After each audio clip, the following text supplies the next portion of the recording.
Shalom, mes bien-aimés et frères et sœurs dans le Seigneur, c'est toujours votre humble serviteur, l'apôtre Ange, le messager fidèle, toujours dans le cri de la sentinelle qui a retenti ce matin pour vous.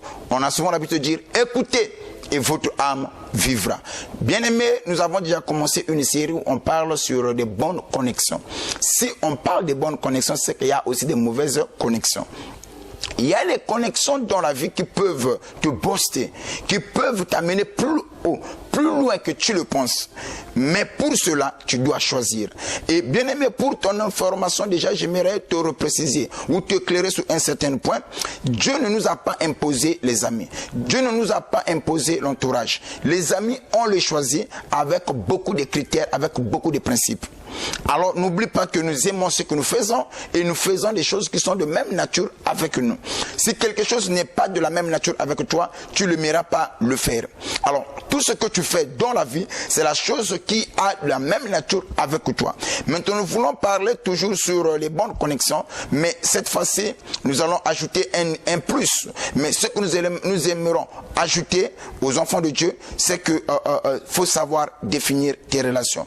Beaucoup de chrétiens aujourd'hui qui vont à l'église et qui prient, mais qui ne savent pas définir les relations. Alors, ils s'ouvrent à tout le monde. À la première vidéo qu'ils se rencontrent avec une personne, la personne, je m'ouvre. Je m'abandonne à ce dernier. Alors, c'est le danger que beaucoup des enfants de Dieu commettent aujourd'hui. Alors, la Bible dit, avant de faire de quelqu'un ton ami, éprouve-le d'abord. Il faut aussi savoir définir des relations. Ce n'est pas à tout le monde que tu dois dire tes problèmes. Ce n'est pas à tout le monde que toi, tu dois te confier. Il y a des amis où tu dois te limiter par un simple bonjour. Il y a des amis où tu dois te limiter uniquement par rapport aux affaires que vous avez. Il y a des amis que toi, tu as dans la vie, que tu ne peux même pas leur faire mention ou de leur parler de ce qui se passe dans ta vie privée. Pourquoi? Parce que pour le simple fait, ce n'est pas un ami intime. Alors, écoutez, nous allons montrer quelque chose de très important. Pour savoir définir les relations, il faut savoir faire la distinction entre un camarade, entre un compagnon, entre un associé et un ami. Alors, vous devez savoir une chose que j'aimerais apporter à la connaissance des enfants de Dieu.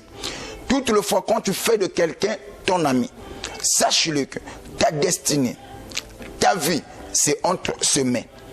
Il se pourrait que tu peux t'étonner. L'ami a la facilité, il a une longueur d'avance sur toi. S'il veut te nuire, il pourra te nuire. S'il veut te détruire, il pourra te détruire. C'est ainsi, il y en a certains qui ont étudié, qui nous ont fait comprendre que la trahison ne vient pas de loin. Pour que les scribes, les sadducéens puissent mettre la main sur Jésus, il a fallu l'un d'eux qui était parmi ses amis qu'il puisse livrer Jésus. Alors, c'est comme ça que Michel le prophète, poussé par l'esprit, il va nous faire comprendre que chacun de vous aura pour son ennemi le gens de sa propre maison. Écoutez bien aimés dans le Seigneur, j'aimerais m'appuyer sur quelque chose, sur un élément très important qui va peut-être t'éclairer par rapport à ce que nous disons. Et nous voyons la vie de David et Jonathan. Le jour où Jonathan a aimé David comme son âme, il a accepté, il a introduit David dans sa vie. Regardez la première des choses que Jonathan fait. Jonathan s'ouvre à David. Il prend son épée, il donne à David. En d'autres termes, l'épée, c'est ça qui pouvait faire la force de Jonathan. Et en tant que guerrier, l'épée permettait à Jonathan de se défendre quand il est attaqué. Mais Jonathan va prendre son épée, il le donne à son ami. Et en d'autres termes, Jonathan pouvait dire à David, il voulait tout simplement dire à David, maintenant ma vie c'est entre tes mains. Tu as le pouvoir de me protéger, de me défendre ou de me tuer. Donc l'ami que tu as le pouvoir sur toi, soit de te défendre, soit de te protéger, soit de te tuer. Voilà pourquoi tu dois bien choisir ton entourage. Et pour conclure, j'aimerais dire une chose. Le danger pour nous les enfants de Dieu, ce n'est pas les sorciers ni les démons. Mais les dangers pour les enfants de Dieu que nous sommes, ce sont nos entourages. Les gens qui nous entourent, les gens qui sont à côté de nous, c'est ça un danger pour nous. En réalité, les démons ne peuvent rien contre nous, les sorciers ne peuvent rien contre nous, mais celui qui est à côté de toi a la facilité de te détruire, tout comme de te lever. C'était votre humble serviteur, l'apôtre Ange, le messager fidèle, dont toujours le cri de la sentinelle qui a retenti ce matin. Nous avons souvent l'habitude de dire, écoutez, et votre âme vivra. Que mon Dieu vous bénisse. Ciao.